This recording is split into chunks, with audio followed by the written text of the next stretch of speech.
Hello and welcome to the Performance Physique podcast. My name is Arj and I am your head coach. This podcast is all about helping you with your running, your nutrition and your training. We take the jargon out of sports science to help you realise your goals faster than ever before. Let's get started.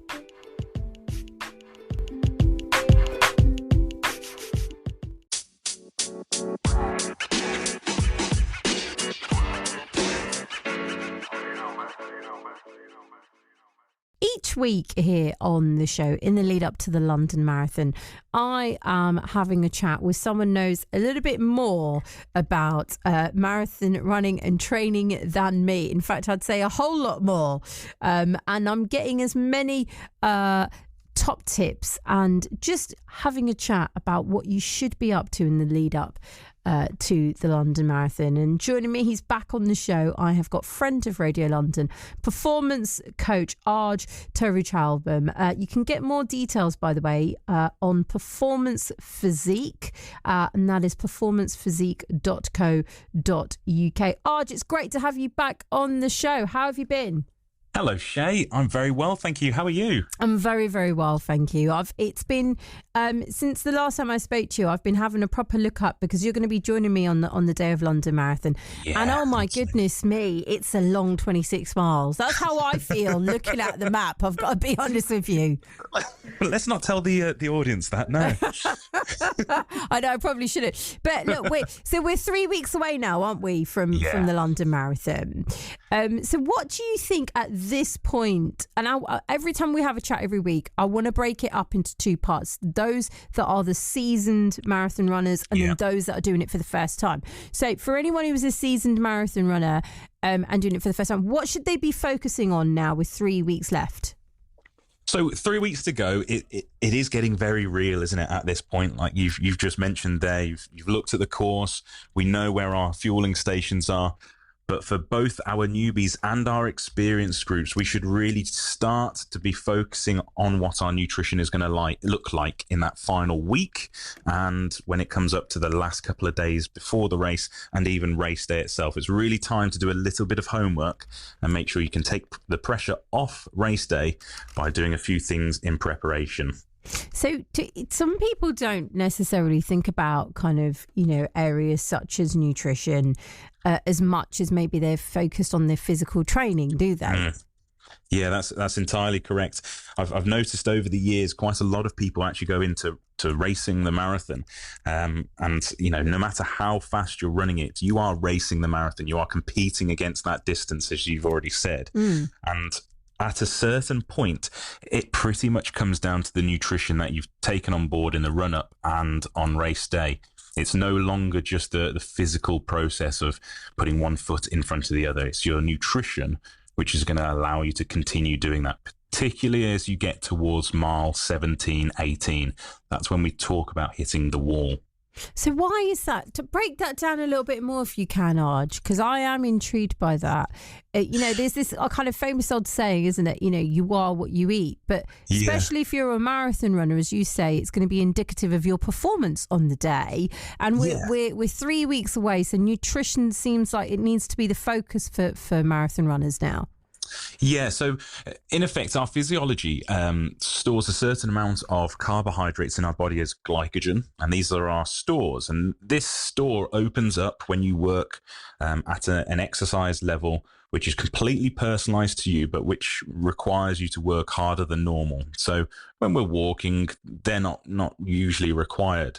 But as we get faster and faster with that walk, and then that walk becomes a jog, and that jog becomes quite a fast-paced run, the demand on having carbohydrates, glycogen on our body goes up. So we get so far into our running or our activity even that 60 minutes we can kind of get away without taking anything extra on board. And that's why last week we said we don't need any extra carbohydrates for only exercising for 45 minutes or whatever. The marathon on average is 4 to 4.5 hours long to complete. That's a long time. And the body basically gives you two options. If you want to continue at this pace, you have to make sure that you're taking on more carbohydrates to continue, or slow down and walk. You have those two options in front of you. And when we talk about digestion and exercise, we all know the fear of getting a stitch and perhaps even worse on race day is very, very real. And that's why we want to make sure the nutrition that we take on board is as simple and, in effect, as similar to a sugar as possible. So we want to make sure that the nutrition that we're having whilst we actually run is effectively just glucose, or as near to just glucose as possible. It's interesting, though, the fact that you're saying that even at this point, you really should be focused on your nutrition, as well as obviously some people be focused on their physical kind of training. But it's the nutrition that you would say is paramount at this point, as opposed to training now. It really is, because you can look at it in a very simple way, which I think is important too. You need to make sure that every day that you're taking enough nutrition to get through your training sessions, but you've possibly spent 3-4 months training for this one day, and you want to ensure that day goes as well as possible, and you're not let down by the fact that you basically haven't eaten quite enough. So by planning what you're going to eat on the couple of days prior to running, planning what you're going to eat on the race day breakfast, planning what you're going to eat during the race, can actually make all the difference between actually finishing the marathon running and running a substantial personal best. You know, these are the bits which elite athletes will kind of look to tweak again and again and again in order to gain a matter of seconds as opposed to 30 minutes or anything. That's going to be the game changer, isn't it? Let's kind of delve into that a little bit more, shall we then? What are we referring to around kind of foods, race, nutrition, breakfast, that type of thing? Are we talking carb overload or glucose? Where are we going with this, Arj? Yeah, the irony is that it's very scientific, but there is a really easy way to look at it. Just think, what does a child want to eat on an ideal day? Okay. If it's beige and it's sweet, then it's going to be great for racing. So the first thing is, we don't want to try this on race day only. We want to make sure we've prepared for this. Even with just 3 weeks, you can start doing what we call train your gut. And that basically helps the body understand how to digest and use our carbohydrates. So our carbohydrates, those are the starchy foods, beige foods. And when it comes to actually moving and eating, we want those carbohydrates to be as simple as possible. So that's sweets. Sweets are fine. Or a carbohydrate gel, that's ideal. Or an isotonic drink. Those are the really simple forms of sugar which get very quickly into your body and cause the least amount of discomfort to our stomachs whilst we run. Interesting that you say training your gut. People, I mean, I hear a lot about gut health nowadays, but it's not something I would have necessarily thought you need to be thinking about at this point ahead of a marathon. Yeah, it's quite different actually from training the gut and looking after gut health, because the foods we're talking about aren't necessarily very good for gut health. Okay. This is the irony, really. But if you think that you're going to consume probably more carbohydrates in a race than you would on the average day, that puts into perspective just what you're trying to achieve. And therefore, you need a little bit of time for your body to catch up, understanding how you're going to use that food. So ideally, I would keep everything to sweets and gels. I wouldn't look at any other food source. And at this point, you want to try those gels like we discussed last week. Yeah. Loads of brands do exist, but Lucozade is the one which is sponsoring the event. So maybe that's the first place you want to try a Lucozade energy gel, and making sure that you can consume the gel, first of all, because they are a weird substance. They're very, very sticky and very viscous. And on top of just being able to consume it, can you manage to take one every hour? Okay. That's the first thing. Right. There is certainly a better level, and for perhaps our more experienced runners, how much of that gel can they consume per hour? The ideal amount is around 60 grams per hour, and that works out as 2.5 gels in an hour. It's an awful lot. It's a real challenge, and that's why this week, try embedding them into your runs of consuming some gels whilst you actually run. That's the very, very first and probably the most important piece of advice from today. And what about hydration and supplements then? because that's something. I've got a great mate of mine, no matter wherever she goes in the world, she always has to make sure she's got supplements, and she's forever telling me I haven't. But I would have thought, I'd suspect that's going to be just as important now in the lead up to London Marathon.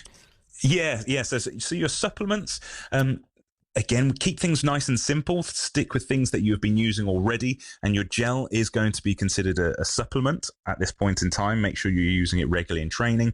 Can you work up to that 2.5 gels per hour? It might be a bit difficult for most of us, but certainly 1 gel per hour is going to help you. Whey protein. We're all familiar with the importance of protein. You've been training for a long period of time. If you haven't been using protein or ensuring that you've had adequate protein in your day to this point, make sure for the last few weeks where our body's really starting to get tired that you're consuming whey protein, or at least some high amounts of protein following your training sessions to ensure your body's repairing and recovering in time for race day. And you also want to have that on hand for post-race as well. And then there is one thing which our experienced runners might be aware of, but might not be aware of, and that's the use of creatine. And creatine is a naturally occurring substance which is regularly used for our sprinters and our more explosive athletes. And it's actually been shown to be really effective for carbohydrate loading, which is something which we want our athletes, no matter how fast or slow they are, to consider doing in the couple of days prior to the race. And we want to carbohydrate load because that's going to give our bodies the best opportunity to store as much carbohydrate in our body as glycogen, ready to PB on Sunday. It's so important. If anyone's tuned into Radio London now, I think firstly you need to get people to listen to this. If you've got like friends that you're training with, you know, you're in a group and you're all going to be taking part in London marathons, I think a lot of what you're saying, Arj, is really tangible differences that will help. And that's the whole point of this, isn't it? People can also touch base with you directly, can't they? They can go to your website, which I'm looking at now. It's very snazzy, I must say. So performancephysique.co.uk. That's the best thing, isn't it, to touch base with you? Yeah, definitely. Time is of the essence, but you aren't out of time. So you can get in touch on the website or on Instagram, performance_physique. And it's just about really looking at what are you going to consume on race day, in the morning and the couple of days beforehand. Have we got 30 seconds for me? Of course we have. Yeah, go ahead. Amazing. So with that in mind, your carbohydrate load doesn't need to be crazy, but if we used an average 70 kilo person, they want to ensure that for the Friday and Saturday before race day, they have around 400 to 450 grams of carbohydrates in any form whatsoever. Mm-hmm. We've all heard about the pasta parties. Yeah. This basically means that even if they can't manage so much gel on race day, they've given themselves the best shot before the race to have as much glycogen in their body. And then for hydration, take as much as you can possibly stomach, but don't gulp amounts and amounts on the race itself. That's the important point, and it's a key takeaway. Arj, great having you on the show today. Look forward to catching up with you next week, mate. Thanks again for joining me. Thanks so much, Shay. Thank you. That is owner and head coach of Performance Physique, sports science coaching and nutrition. That's what it's all about. Arj Thiruchelvam there, giving top tips in the lead up to the London Marathon. And he'll be catching up with me next week for, of course, week 2 as we do the build up and lead up to it.